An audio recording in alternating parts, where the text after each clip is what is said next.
आज हम बॉलीवुड में थोड़ा पीछे जाके इन 5 एक्स्ट्रा मैरिटल अफेयर्स के बारे में बात करेंगे जो बॉलीवुड को शायद पता है, ऑफ कोर्स पता है, लेकिन बहुत कम ऑडियंस तक ये मैगजीन गॉसिप पहुंच पाई। आज की पहली कहानी शुरू होती है 1950s के एक विजनरी जीनियस से, सिनेमा के पोएटिक और ट्रैजिक फिल्म मेकर गुरुदत्त। एक ऐसे फिल्म मेकर जिन्होंने दर्द, अकेलेपन और अधूरे प्यार को टाइमलेस आर्ट में बदल दिया। लेकिन क्या इन सब की इंस्पिरेशन उन्होंने अपनी रियल लाइफ से ली थी? खुशियों की मंजिल ढूंढी तो गम की गर्द मिली। गुरुदत्त सिर्फ शादीशुदा ही नहीं बल्कि 3 बच्चों के पिता भी थे जब उन्होंने पहली बार 17 साल की यंग डांसर वाहिदा रहमान को देखा था। वाहिदा रहमान को उन दिनों तमिल मूवी रोजुलू मराई में अपने डांस के लिए काफी फेम मिलना शुरू हुआ था। जब गुरुदत्त ने उन्हें पहली बार देखा तो वो उनसे इतने मेस्मराइज हुए कि उन्हें मुंबई बुला लिया ताकि वो अपनी मूवी में एक फ्रेश फेस लॉन्च कर पाए। वाहिदा कोई ऐसी छुई मुई लड़की नहीं थी। 17 साल की उम्र में उन्होंने गुरुदत्त फिल्म्स के सामने कंडीशन रखी कि वो अपना नाम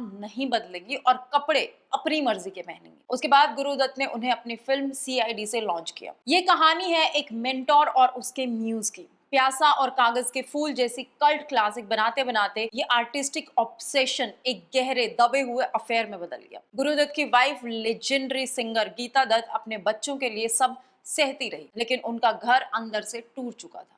और फिर आया एक ऐसा वायलेंट इमोशनल ट्विस्ट जिसने सब तबाह कर दिया। 1962 में फिल्म साहिब बीवी और गुलाम के दौरान गुरुदत्त को शक हुआ कि उनकी वाइफ गीता का भी किसी के साथ अफेयर चल रहा है। गुरुदत्त का बहुत टफ फेस चल रहा था, financial problems, alcoholism, anxiety attacks, depression, और उसके चलते वहीदा ने भी खुद को उनसे डिस्टेंट कर लिया था। लेकिन उनकी वाइफ की लाइफ में भी अब और कोई है। इस थॉट से हर्ट हुए अपने मेल ईगो को ठंडा करने के लिए और गीता को वापस पाने के लिए उन्होंने वाहिदा रहमान को लाइक अ हॉट ब्रिक छोड़ दिया। ओवरनाइट वाहिदा का नटराज स्टूडियोज के मेकअप रूम से एक्सेस छीन लिया गया। This public humiliation broke her heart. उन्होंने गुस्से में कहा कि I will not step inside that studio again. जब उन्हें आखिरी सीन शूट करने के लिए मनाया गया तो उनकी शर्त ये थी कि मैं गुरुदत्त को टच नहीं करने दूंगी और ना ही कोई डायलॉग बोलूंगी। 10 अक्टूबर 1964 को इस स्ट्रेस और एक्सट्रीम डिप्रेशन के चलते गुरुदत्त ने अल्कोहल और स्लीपिंग पिल्स का हेवी ओवरडोज लेकर अपनी जान दे दी। कुछ लोग कहते हैं कि वो फाइनेंशियल बर्डन में थे और कुछ कहते हैं कि गीता के छोड़ने के बाद वो इतना स्ट्रेस फील करने लग गए थे। लेकिन उनके जाने के कुछ ही साल बाद गीता दत्त ने भी हेवी ड्रिंकिंग के चलते लिवर डैमेज से दम तोड़ दिया था। हमने तो जब कलियां मांगी कांटों का हार मिला। अब चलते 1980s के उस दौर में जब स्क्रीन पर डिस्को का राज चल रहा था। Mithun Chakraborty, the ultimate superstar, जो उस टाइम मैरिड थे एक्ट्रेस योगिता बाली से, और दूसरी तरफ थी श्रीदेवी, एक ऐसी एक्ट्रेस जिन्हें देखकर पूरी इंडस्ट्री पागल थी। दोनों की मुलाकात 1984 में हुई फिल्म जाग उठा इंसान के सेट पर। केमिस्ट्री इतनी अमेजिंग थी कि ऑन स्क्रीन रोमांस जल्दी ही एक गहरे अफेयर में बदल गया। इट इज वाइडली रिपोर्टेड कि 1985 में दोनों ने चुपके से शादी भी कर ली थी। लेकिन ये शादी कोई फेरी टेल तो थी नहीं। मिथुन अपनी पहली वाइफ योगिता को छोड़ने के लिए तैयार नहीं थे और श्रीदेवी को अब द अदर वुमेन का टैग चुभने लगा था। लेकिन दिक्कतें तब बढ़ गई जब मिथुन को शक होने लगा कि श्रीदेवी और फिल्म मेकर बोनी कपूर के बीच में कुछ चल रहा है। I think was right. और श्रीदेवी ने उस टाइम क्या किया अपना इनोसेंस प्रूव करने के लिए? उन्होंने बोनी कपूर को राखी बांध दी। यस, मिथुन का गुस्सा और जेलेसी शांत करने के लिए श्रीदेवी ने बोनी कपूर को राखी ब्रदर बना लिया था, उन्हीं बोनी कपूर को जिनसे उन्होंने बाद में शादी की। लेकिन इस पूरे इमोशनलेस तमाशे के पीछे एक और औरत धीरे धीरे मर रही, मिथुन की वाइफ योगिता बाली। जब योगिता को इस सीक्रेट मैरिज की खबर मिली तो उनका दिल इस तरह टूटा कि उन्होंने सुसाइड करने की कोशिश की। योगिता बाली ने मीडिया में रोते हुए ये तक कहा था कि मैं मिथुन को एक्सेप्ट कर लूंगी चाहे वो दूसरी ही वाइफ ही क्यों ना ले आए। श्रीदेवी को जब समझ आया कि मिथुन अपनी फैमिली को कभी नहीं छोड़ेंगे तो उनका सब्र खत्म हो गया। 1988 में उन्होंने इस रिश्ते को खत्म कर दिया। को स्टार सुजाता मेहता ने बताया कि श्रीदेवी इस ब्रेकअप से अंदर से पूरी तरह टूट चुकी थी।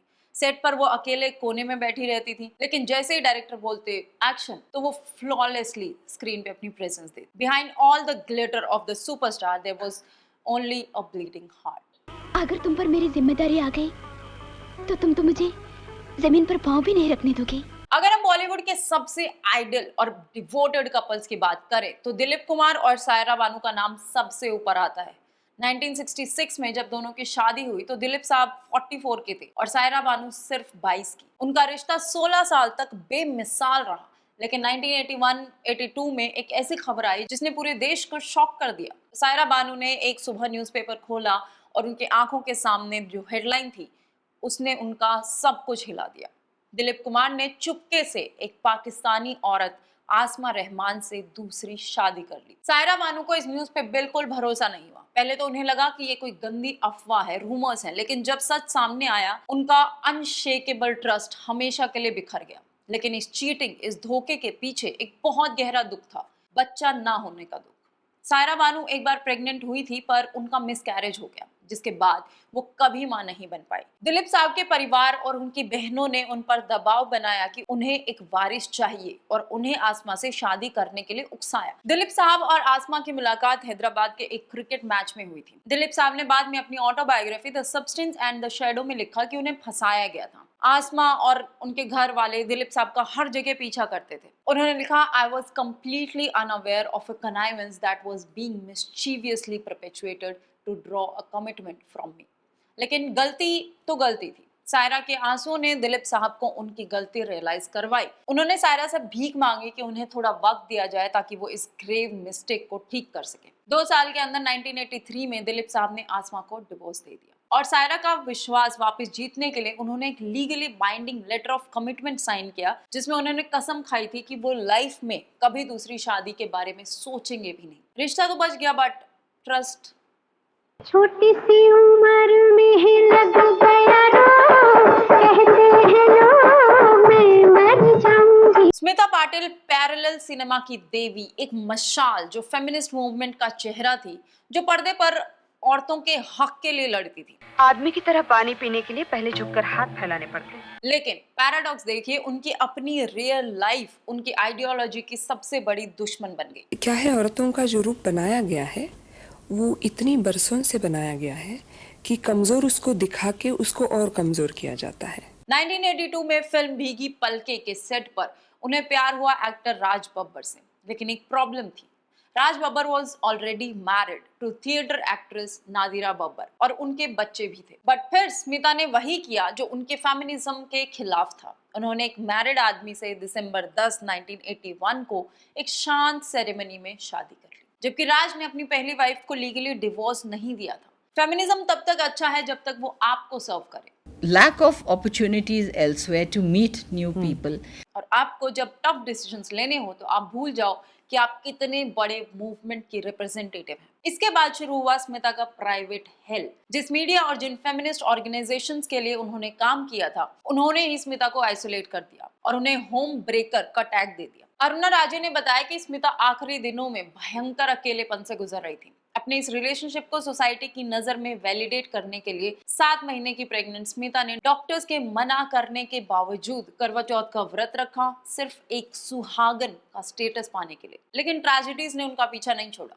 28 नवंबर 1986 को उन्होंने बेटे प्रतीक बब्बर को जन्म दिया, लेकिन पोस्टमार्टम कॉम्प्लिकेशंस के चलते सिर्फ 31 साल की उम्र में उनकी डेथ हो गई। उनके मेकअप आर्टिस्ट दीपक सावंत ने रोकर ये बताया था कि स्मिता की आखिरी ख्वाहिश थी मुझे सुहागन बना के लेके जाना। इसी वजह से दीपक ने उनकी बॉडी का सुहागन की तरह से मेकअप किया। स्मिता के जाते ही राज बब्बर वापस अपनी पहली वाइफ नादिरा के पास चले गए। नादिरा ने उन्हें माफ कर दिया और स्मिता ने एक सुहागन होने के आइडेंटिटी क्राइसिस में अपना दम तोड़ दिया। जन्म जन्म का साथ था तुम्हारा हमारा। आज की आखिरी कहानी उनके बारे में है जिसे दुनिया ट्रेजेडी क्वीन कहती है, the one and only Meena Kumari. क्योंकि मीना कुमारी की रियल लाइफ उनकी किसी भी फिल्म से 100 गुना ज्यादा दर्दनाक थी।